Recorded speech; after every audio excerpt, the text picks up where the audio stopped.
back. No, pay attention to me.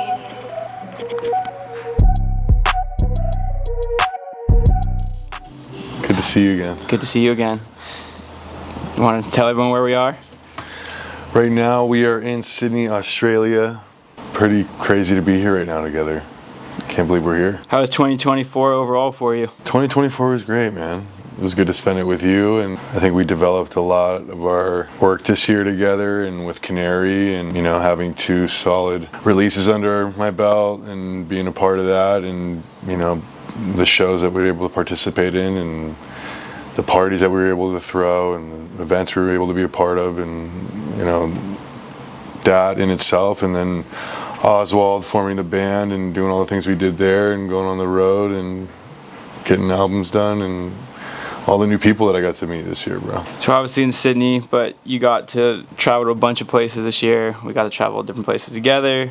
Mm-hmm. What was your favorite place that you went to this year? I would say closing, for music-wise and getting to have an experience, I would say that probably going to Paris and even Quebec City in Canada, like playing that show with Dubs, and then the after party, everything. It was just such a memorable moment. But a lot of it took home in LA as well. The things we were able to do there together was pretty amazing. That's probably it. You put out 2 singles this year, Inside Out and Upside Down with Dubs on Canary, Spinnin' with Ultra Music. What was that like? Just the whole process of getting the songs done, just learning what it takes to really promote a record, and now they're out there in the world, hearing people listen to them, other DJs play them. Yeah, bro, I'd say it was incredible. I mean, I think as a DJ, I think everyone gets confused of how difficult. I think it's like, yeah, you can put your songs out on SoundCloud and generate your following, hope you get that hit and hope everyone likes your stuff, or you just kind of make the most of it. And I got to make the most of it in terms of putting out a record with very well established people in the industry like Alex and Chris, and be a part of a label like Canary and a part of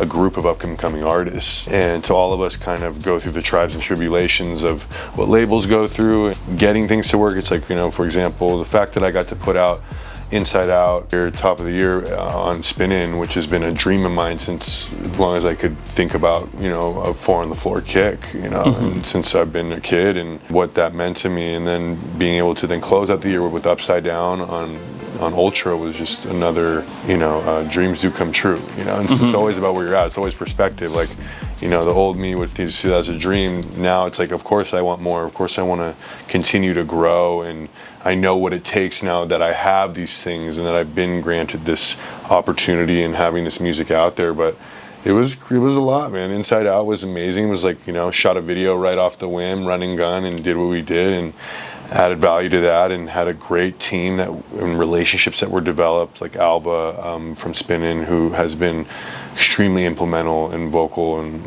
helping with so much with us, and going through Upside Down and getting our vocals cleared, and participating with other producers that we also collaborate on the record with. Like, it's just, everything has got a way of doing what it needs to do. And so I was just really excited to just have them done. For me, finishing anything is mm-hmm. what it's about. Those releases make it all worth it, mm-hmm. So I was really excited to be a part of that, but so much more to come this year. On those 2 tracks, you got to work with Dubs and some other producers to help, but you've also, you got to work with Arcade and Day 5 and the other 2 artists on Canary. You've gotten to, work with John on M42, Mistress Moon. You've gotten to collaborate with Taylor, who's from a whole nother genre and world. You and Tessa are working together on a completely different type of genre of music, and Oswald being a whole band. What's it been like working in multiple genres, but also working with artists from different genres, finding yourself as one kind of like a multifaceted producer and artist, and being able to adapt different types of energies, different types of music? How was that experience this year? I think as an artist, as a producer, you either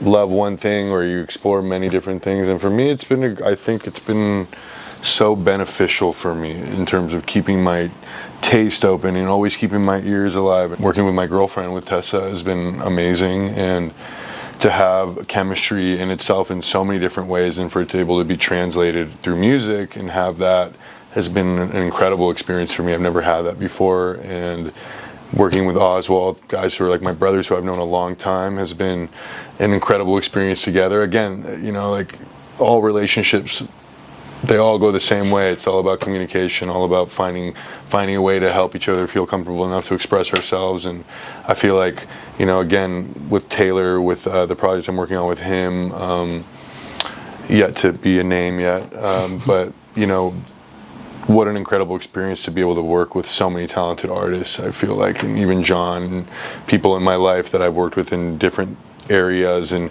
growing together. And, you know, we've all taught each other different things at different stages of our career, so different situations, but it's all been the same thing, and everyone's had the collective interest of just wanting to create and make music. And I've been able to learn how to work with everybody, and also learn how to help myself be understood.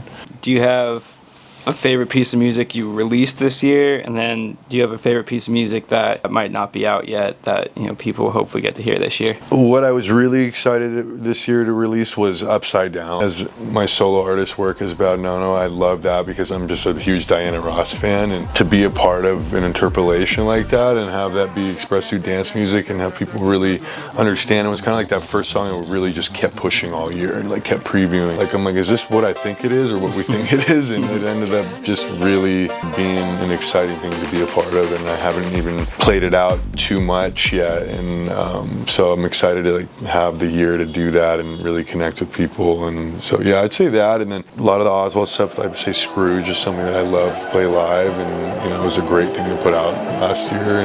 But in terms of what I'm going to come out with, I mean, Tessa's got a song called Isn't It Sweet? Like, I'm like a huge Men I Trust fan, and there's been a lot of influence and love from that. And thing I got with Taylor, there's a couple songs there. It's like drum and bass, emo goth pop. You know, it's very much its own thing, and it's just a matter of us not thinking twice about anything and just doing what came and really just allowing each other to be ourselves, which is sick and just awesome. We've had so many crazy, amazing experiences doing that. With Oswald, there's this one song called Fire in the Trees, and that and Disappear is something that I'm really stoked on. So those are some of the ones I really can't wait to share with everybody. Do you have any big things you're planning for 2025 outside of music? Yeah, I mean, I've spent like the last 3.5 years just working in healing therapy. I've gotten certified in a number of different things that have like kind of just helped me extremely well in my life and done so much for me, and finally feeling like I have the tools to start sharing that with people. And so I have a couple retreats coming up and seminars and things that we'll be doing with a couple people that I work with, Sandro Mota and myself and a couple other people, and a lot of music based behind that. The Sonic Alchemy will be kind of the basis of that, and I'm really excited to work on that because I feel like it goes hand in hand with music anyways. You know, you got to stay right up here to be able to express from here, and I really feel like I'm in a space mentally to do that now, and emotionally making the right decisions to be able to want to be present for people in that way.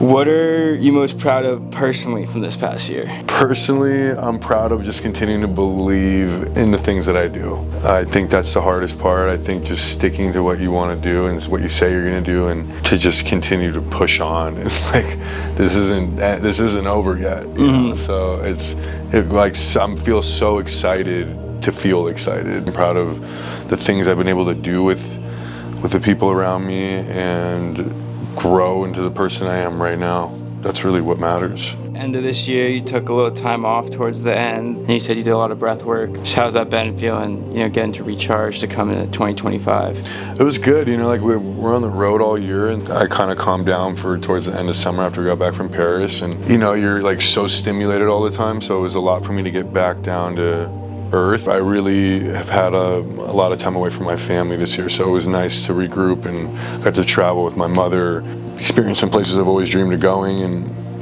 I went to Fiji, went to New Zealand, and got to surf and spend time, and also work with some people that we did about 5 to 7 days of breath work with, that I taught and did counseling on, and then had my own sessions with my girlfriend Tessa, and I went to do a 5-day course with David and Pauline McNabb, which was awesome, and that was rebirthing, and years worth of work in 5 days. It was like 2 sessions a day, and some take place in cold water, some take place as a dry session. It was definitely necessary.